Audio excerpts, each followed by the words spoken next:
오늘 본문의 이 말씀을 대하게 되면 가장 먼저 떠오르는 생각이 헌금에 대한 부담감일 수가 있습니다. 이제 드디어 헌금에 대해서 이 교회 재정에 대해서 부담감을 주려고 이 얘기를 하는가 보다. 이제 송 목사가 드디어 본색을 드러내나 보다 라고 여러분이 생각하실 수도 있겠지만 본문이 의미하는 바는 그것이 아닙니다. 오늘 본문의 말씀이 기록된 배경을 보면 이 말씀의 흐름은 성전 정화 작업을 하시고 난 후에 예수님은 바리새파, 사두개파 사람들을 향해서 말씀을 전하십니다. 그들은 자신들의 권위와 기득권에 큰 상처를 입었다라고 생각을 해서 예수님을 향하여 득달같이 달려들어서 논쟁을 벌이고 트집을 잡으려고 합니다. 그때마다 우리 예수님은 지혜로운 말씀으로써 그들의 도전과 비난을 다 물리치셨고 20장 41절부터 이어지는 세 단락의 말씀 중에 마지막 결론 부분에 해당하는 말씀이 오늘 본문의 말씀인 것입니다. 예수님께서는 누가복음 20장 41절 이하에서 말씀하시길 구약 성경의 예표가 되었고 이제 육신을 입고 내려오신 메시아는 더 이상 혈통적 한계라거나 특정한 이해 집단 속에 매여 있는 이스라엘만의 메시아가 아니다라는 것을 밝히고 계십니다. 물론 예수님은 유다 지파에 속한 그 혈통 속에서 나셨고 다윗의 후손으로서 이스라엘의 왕이라는 역사적이면서 영적인 의미를 가지고 나신 것은 사실입니다.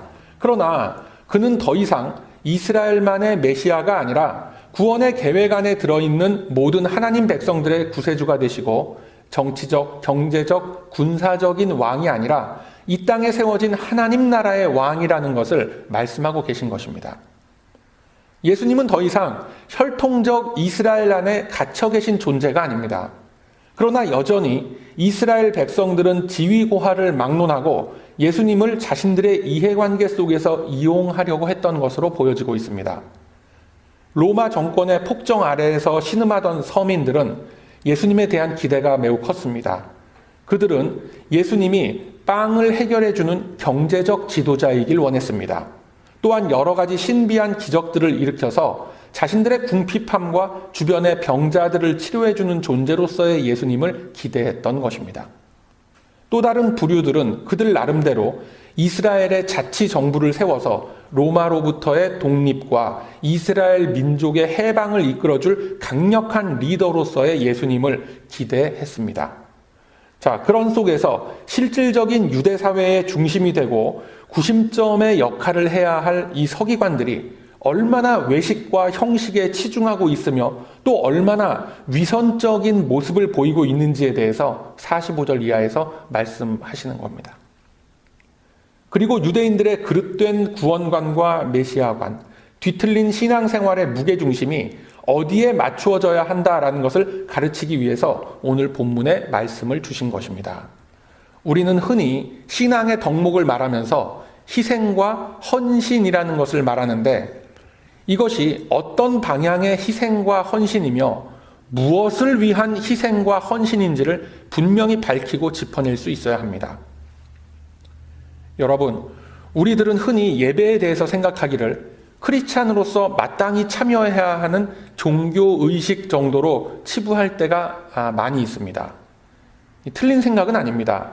예배라는 것은 당연히 기독교가 가진 가장 명확한 특징이며 하나님과의 소통을 하는 자리이며 하나님으로부터 은혜를 받는 아주 중요한 공식적인 의식이며 행사인 것입니다. 우리들은 예배가 구성하고 있는 이 여러 가지 요소들을 통해서 하나님의 임재를 확인하고 내 영혼과 삶의 주인이 되시는 주님의 은혜를 간구하고 감사의 찬송과 기도를 드리는 것입니다. 예배를 통해서 믿음이 성장하게 되고 하나님께서 나의 심령을 붙들고 계시다라는 영적인 체험을 하기도 합니다. 그런데 이 예배의 자리에 우리들이 나오게 된 계기가 무엇이냐면 우리의 요구와 우리의 필요를 이루기 위한 수단으로서가 아니라 하나님의 거룩한 부르심과 그에 따른 희생에 의함이다라는 것을 우리가 꼭 기억해야 할 필요가 있습니다. 설령 자신의 육신에서 나오는 요구와 필요를 이루려는 그런 목적을 가지고 이 자리에 나온 사람이 있다고 하더라도 주님은 그 마음속에 은혜를 주시고 도전을 주셔서 바른 말씀을 깨닫게 하시고 자신의 뜻을 접고 하나님의 목적과 하나님의 계획을 받아들일 수 있도록 역사하시는 겁니다.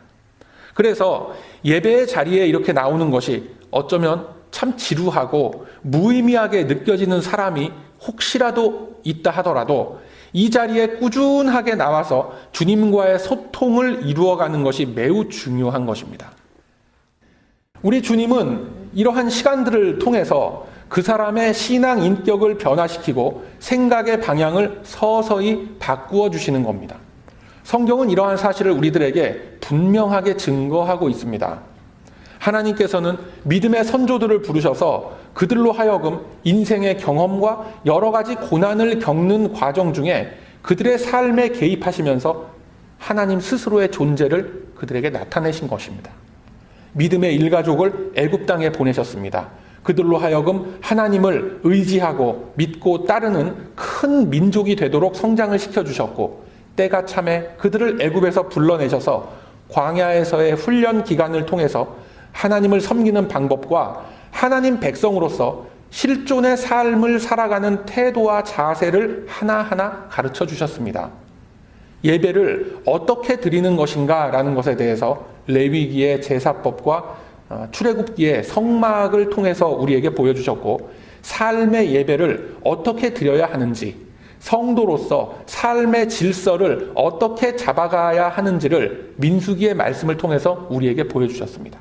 그리고 이 모든 것을 종합적으로 총정리한 것이 신명기의 말씀입니다. 그래서 이것을 모아서 모세오경이라고 하는 겁니다. 그런데 이러한 모든 규범과 율법들을 우리들은 완벽하게 따를 수가 없고 지킬 수가 없는 존재들입니다. 이 사실을 우리 인류의 역사를 통해서 하나님은 깨닫게 하신 것입니다. 그래서 화목과 희생의 제물로서 하나님과의 직접적인 화해를 이룰 수 있는 매개체로서 메시아를 소망하게끔 해주신 겁니다. 그리고 때가 이르자 자신의 독생자를 친히 육신을 입혀서 이 땅에 내려보내신 것입니다. 가장 낮고 가장 가난하고 가장 힘없는 자리에 당신께서 직접 내려오셔서 이 땅의 모든 죄악을 용서함 받도록 마지막 희생과 화목함을 이루기 위한 피 흘림의 제물이 되신 것입니다. 이 사실을 하나님은 민수기 35장 33절에서 이렇게 예언을 하셨습니다. 너희는 거하는 땅을 더럽히지 말라. 피는 땅을 더럽히나니 피 흘림을 받은 땅은 이를 흘리게 한 자의 피가 아니면 속할 수 없느니라 라고 하십니다. 이 말씀을 얼핏 생각해 보면 피는 피로 갚아야 한다라는 의미로 이해가 되어지죠. 그러나 그것은 이 이슬람의 수준 정도에서 이해되어지는 그런 의미인 것입니다. 우리 기독교는 그렇게 저급하지 않습니다. 우리가 거하는 땅을 더럽히지 말아라 라고 하십니다. 그럼 우리가 거하는 땅이 어디입니까? 성도가 거하는 땅은 이곳이 아닙니다. 바로 구원의 확신을 가지고 주님과 동행하는 삶의 현장이며 주님이 거하시는 나의 심령이 되는 것입니다.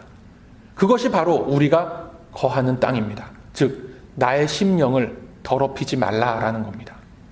그것을 더럽게 만든 자의 피가 아니면 깨끗하게 하실 수가 없다라고 분명하게 말씀합니다. 그렇다면 누가 나를 더럽게 했습니까?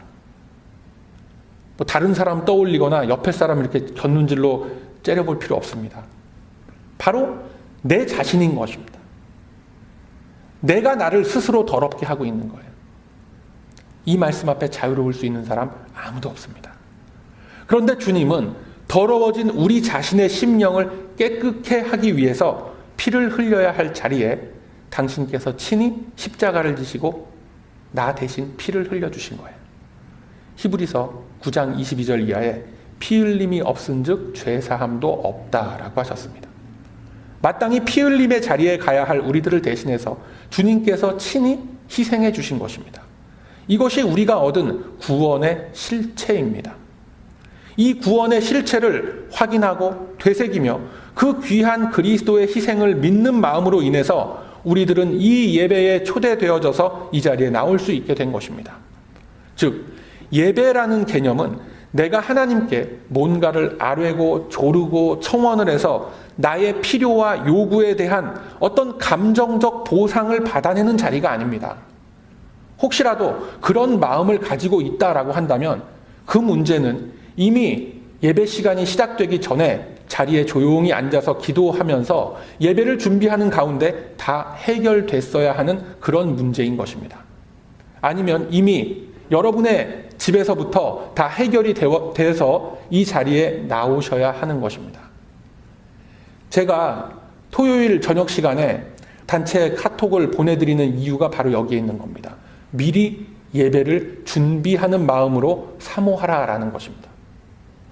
예수님께서 대신 죄사함의 피를 흘려주신 참으로 슬프지만 또 기쁘고 안심되는 이 사건을 통해서 내가 하나님의 백성으로서 당당히 지성소에 나아갈 수 있는 자격을 들고 하늘나라의 잔치자리에 우린 참여한 겁니다. 그렇다면 이제 우리가 예배에 나와서 하는 일이 뭡니까? 주께서 베푸신 이 잔치에 참여해서 말씀의 꼴을 먹고 즐기며 주님 앞에 감사하는 겁니다. 이러한 모든 과정들이 지금 우리들이 드리는 이 예배의 순서마다 다 배어 있는 것입니다. 예배는 우리들이 하나님 앞에 나와서 나의 마음을 드리는 것과 또 하나님이 친히 준비하신 은혜를 우리에게 베푸시는 것으로서 이렇게 구성이 되어져 있습니다. 제가 오늘 이 본문의 말씀을 놓고 이 장황하게 예배에 대해서 말씀을 드리는 이유가 있습니다. 그것이 뭐냐면 예수님은 서기관들의 모습과 가난한 과부의 모습을 보시면서 우리들에게 이 예배의 정신, 헌금의 정신에 대해서 말씀을 하고 계시기 때문에 그렇습니다. 그래서 정리를 해보면 이 예배라는 것은 하나님이 맺어주신 언약이 우리 안에 은혜라는 통로를 통해서 이루어지고 있다는 것을 확인하는 자리가 되는 겁니다. 그것이 예배인 것입니다. 그러한 하나님의 예배에 대한 감사의 반응으로서 우리들은 우리가 이 세상 속에서 얻은 것을 기쁨과 감사함으로 하나님께 드리는 것입니다. 그 중에 하나가 여러 가지가 있지만 그 중에 하나가 바로 본문에 등장한 헌금입니다. 예수님은 하나님께 대해서 드리는 이 헌금을 통해서 주님이 희생하신 것과 이 땅에서 베푸셨던 여러 가지 치유와 구제의 사역들을 이루어 가도록 하셨습니다. 헌금의 정신이 바로 여기서부터 비롯된 것입니다. 어떤 분들은 오해하기를 구약의 제사 때에 드렸던 희생의 제물 대신 현대 예배에서는 돈으로서 우리가 드린다라는 생각을 하기도 하는데 그것은 잘못 이해하고 있는 그런 겁니다. 희생의 제물은 예수님께서 자신의 몸을 십자가에 들이심으로써 다 끝이 났습니다. 더 이상 제물을 드릴 필요도 없고 그럴 이유도 없습니다. 그렇다면 우리가 왜 교회에 나와서 돈을 냅니까? 그것이 바로 예수님께서 나를 위하여 십자가에서 희생과 헌신을 보여주신 것과 같이 나도 그러한 의미를 이 소중한 물질에 담아서 하나님께 드립니다 라고 하는 나의 고백과 결단을 주님 앞에 보여드리는 것입니다. 말로만 고백하는 것이 아니라 우리 삶의 실체가 담긴 것을 들고 나와서 주님께 드린다라는 것을 보여내는 것입니다. 그래서 이 헌금이라는 것은 액수가 중요한 것이 아니라 그 안에 담겨 있는 마음의 무게가 중요한 거예요. 살아가는 데 있어서 필요함과 모든 소중한 것들이 다 주님의 은혜로부터 공급되었음을 고백하는 마음으로 주님이 나에게 허락하신 이 물질을 다시 주님께 되돌려 드리는 것이 이게 헌금의 정신인 거예요. 그래서 헌금은 그 시작점이 나의 것을, 나의 소유를 양보해서 내가 하나님한테 드린다라는 것이 아니라 하나님이 나에게 주신 것을 다시 돌려드린다라는 의미에서부터 시작하는 겁니다. 그래서 이 세상에서 얘기하는 어떤 기부금, 도네이션이라는 것과 헌금이라는 것은 그 성격이 180도 다른 것입니다. 나의 것을 드리는 게 아니라 하나님이 나에게 맡겨놓으신 것을 드리는 겁니다. 그래서 바칠 헌자를 써서 헌금이라고 하는 겁니다. 그럼 누구에게 바칩니까? 하나님께 드리는 겁니다. 그 대상이 분명해야 합니다. 10의 1조라는 것도 그렇습니다. 내가 가진 10개 중에서 10분지 1을 떼어서 하나님께 드리는 것이 아니라 하나님의 것 10개 중에서 하나를 떼어서 하나님께 드리는 개념으로 바뀌어져야 하는 거예요. 이것은 믿음의 깊이와 분량만큼 우리 안에 역사하시는 성령의 사역이 되는 겁니다. 아무리 돈이 많아도요, 못 드리는 사람은 절대로 못합니다. 아무리 돈이 없어도 그 정신이 살아있는 사람은 없는 가운데서도 구별해서 드리는 거예요. 오늘 본문에 등장하는 이 과부는 가진 것이 없는 가난하고 힘이 없는 존재였습니다. 그리고 이와 빗대어 부유한 가운데에서 자신의 헌금을 자랑하려는 마음으로 드리는 이 유대인 부자를 대비시켜서 보여주고 계신 겁니다. 예수님은 이 상반된 두 사람을 통해서 하나님에 대한 희생과 헌신이 어떠한 상태로부터 이루어져야 한다라는 것을 우리들에게 분명하게 보여주시는 것입니다. 본문 3절의 말씀을 보면 가난한 과부가 누구보다도 많은 헌금을 했다라고 하셨습니다. 2렙돈을 드렸다라는 것은 지금 물가로 치면 한 5불짜리 한 장 정도 이렇게 내는 그 정도 작은 금액입니다. 그러나 예수님은 금액을 보신 것이 아니라 그 헌금 속에 담겨있는 마음의 무게를 보시는 겁니다. 1절의 말씀을 보면 연복궤에 헌금을 넣는 모습을 보셨다라고 했습니다. 아니 그러면 연복궤는 뭐고 헌금은 또 뭐냐라는 의문이 들게 되죠. 연보라는 것은 아주 쉽게 얘기해서 구제 헌금을 의미하는 겁니다. 가난한 이웃을 돕는 의미로서 하나님 앞에 드리면 그것으로서 어려운 이웃을 돕는 일에 쓰이게 되는 것이 그게 연보인 것입니다. 당시 성전에는 입구에 이러한 연보궤가 쭉 놓여 있어서 들어가는 사람들이 연보궤 속에 돈을 넣음으로써 이웃을 돕게 하는 일에 사용케 했던 그런 전통이 있었습니다. 사용되었던 그 연보궤의 입구가 좁고 아주 긴 모양으로 되어 있어서 누군가가 동전을 그 속에 딱 집어넣으면 딸랑딸랑딸랑 하는 소리가 나게끔 되어 있는 것입니다.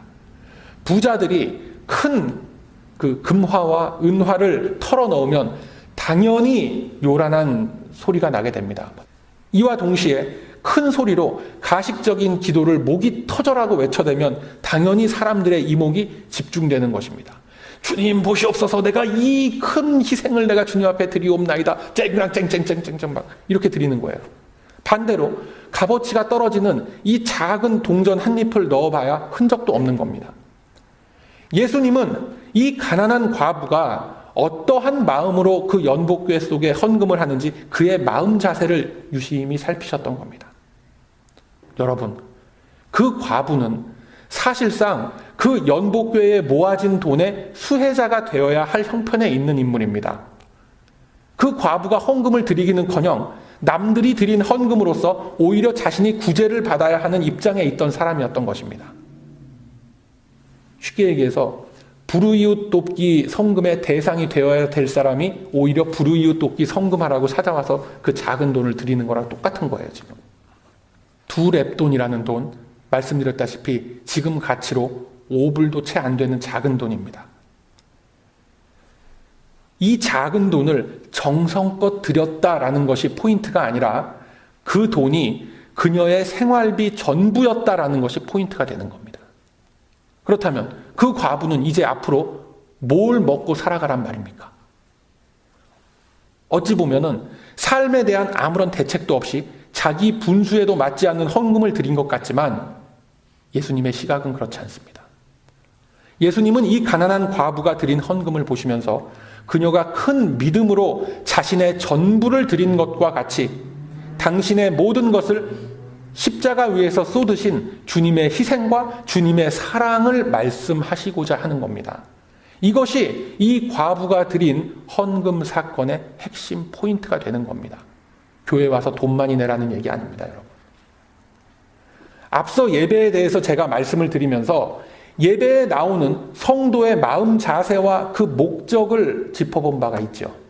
하나님께서는 우리들을 하나님의 백성으로 삼으시고 은혜의 통로인 예배의 자리에 나오는 자들로 삼으시기 위해서 자신의 독생자를 이 땅에 보내셨던 겁니다. 예수님은 자신의 몸을 사리거나 자신의 안녕과 이익과 유익을 위해서 어떠한 숨김과 어떠한 속임수를 쓰셨던 것이 아닙니다. 십자가 위에서 자신을 아낌없이 남김없이 바치면서 예수님이 누릴 수 있는 어떤 유익과 예수님이 얻을 수 있는 이익이 뭐가 있겠습니까? 십자가에 달린 대가로서 어떤 부귀 영화가 보장됐습니까? 아니죠. 십자가에 달린 그 대가로서 로마 황제 자리를 내준다고 했습니까? 그렇지가 않죠.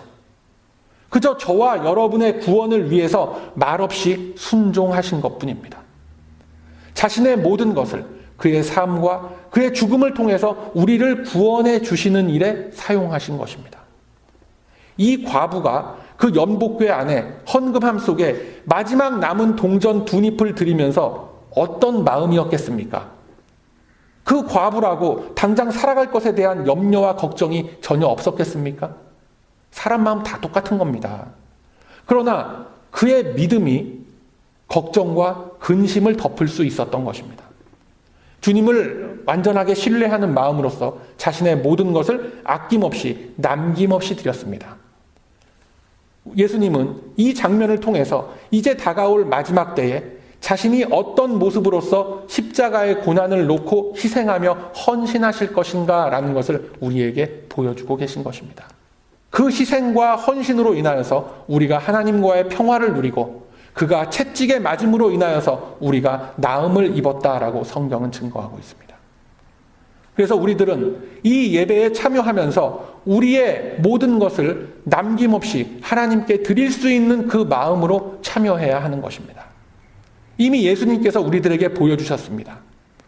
그 과부가 자신의 모든 소유를 드린 것과 같이 주님은 자신의 몸을 찢으시고 마지막 희생의 제물로서 헌신하신 것입니다.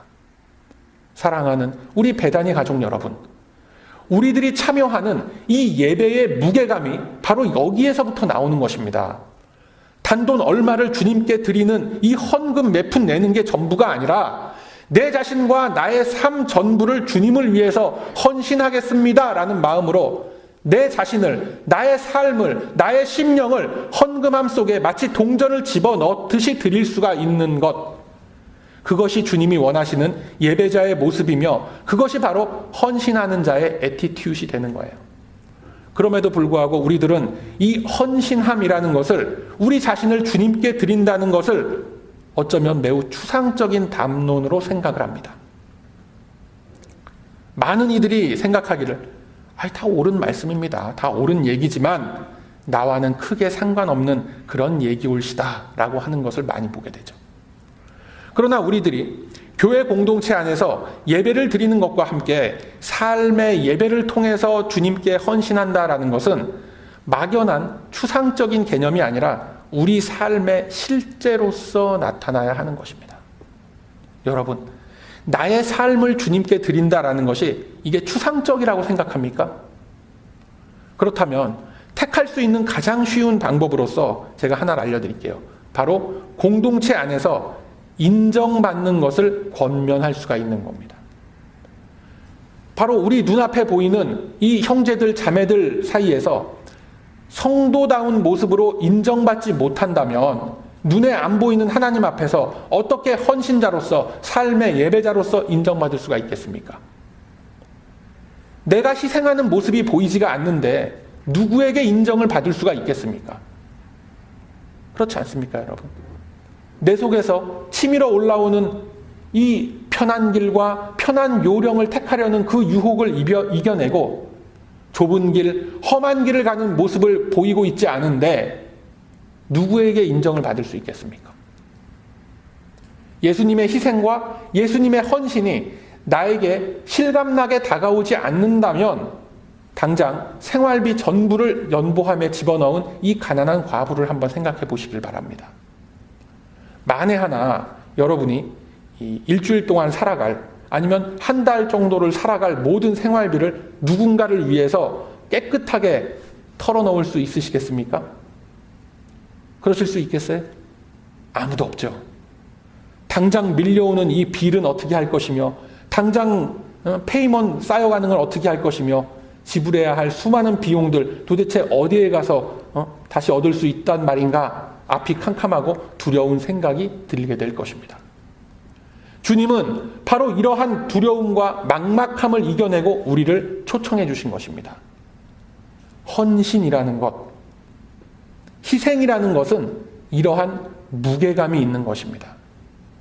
내 삶을 드리고 내 심령의 중심을 주님께 드린다라는 것은 그냥 말로만 이루어지는 것이 아닙니다.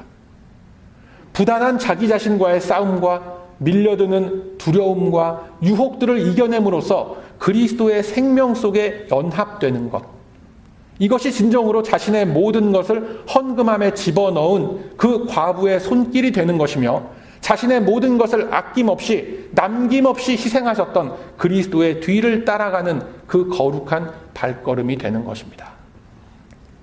그래서 이 시간 내가 주님께 드리지 못하고 있는 내 삶의 실체, 내 심령의 중심을 붙들고 있는 그 무엇인가가 있다면 모두 주님 앞에 내려놓을 수 있는 용기와 결단함을 달라고 간구하시길 바랍니다.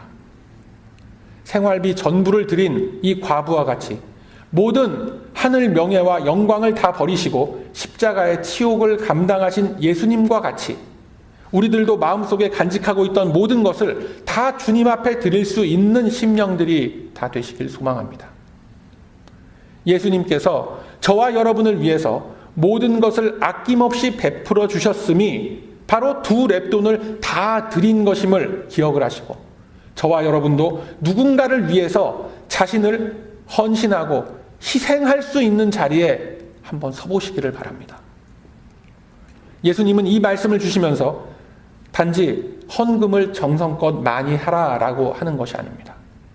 가장 낮은 곳에 있는 가난한 과부가 모든 것을 다 드린 것과 같이 우리가 가진 것, 우리들이 아직까지 얽매여 있는 내 안의 모든 것들로부터 뚫고 나오는 것을 말씀하고 계신 거예요.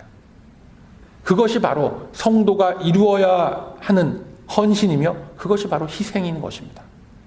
내 안의 것들, 탐욕과 욕심과 나의 공명심과 다툼과 미움 등의 모든 것들로부터 해방된 그 가벼운 마음으로 나의 것을 주님께 모두 다 의탁하는 것, 이것이 주님께 나를 드리는 헌신이 되는 것입니다. 그 헌신함이 이루어졌을 때 주님은 적절한 곳에, 적절한 때에, 적절한 방법으로 나를 사용하실 것입니다. 우리에게 주어진 이 공동체는 이 세상 속에서 바로 이러한 훈련이 이루어지도록 우리에게 허락된 공간입니다. 이 공동체 안에서도 희생하지 못하고 헌신하지 못하면서 밖에 나가서 뭔가를 희생하고 헌신하고 믿음의 열매를 맺는다라는 것, 어디 가서 빛과 소금의 역할을 감당하겠다는 것, 전부 다 새빨간 거짓말들입니다. 여러분, 무엇보다도 이 믿음의 공동체, 이 믿음의 가정 안에서, 이 믿음의 공동체 안에서 십자가를 지시기 바랍니다. 믿음의 터전에서 다듬어진 귀한 심령들을 주님은 높이 들어 이 세상 사람들이 볼 수 있는 그 자리에 세워 놓으실 것입니다. 이것이 오늘 과부의 헌금 사건을 통해서 주님이 우리에게 주시는 귀한 말씀임을 우리들의 가슴속에 깊이 새기시길 바랍니다. 나를 주님 앞에 온전히 헌신하고 희생하고자 나아가는 그 거룩한 심령들 속에 우리 주님의 은혜와 말씀의 능력은 언제나 함께 할 것입니다. 그러하므로 이제는 주께 받은 나의 모든 삶과 나의 심령과 모든 소유마저도 주님 앞에 희생할 수 있고 헌신할 수 있는 자리에 서서 오직 주님의 기쁨과 자랑이 되시는 저와 여러분의 복된 인생길이 다 되시길 이 아침에 주님의 이름으로 축원드립니다. 아멘.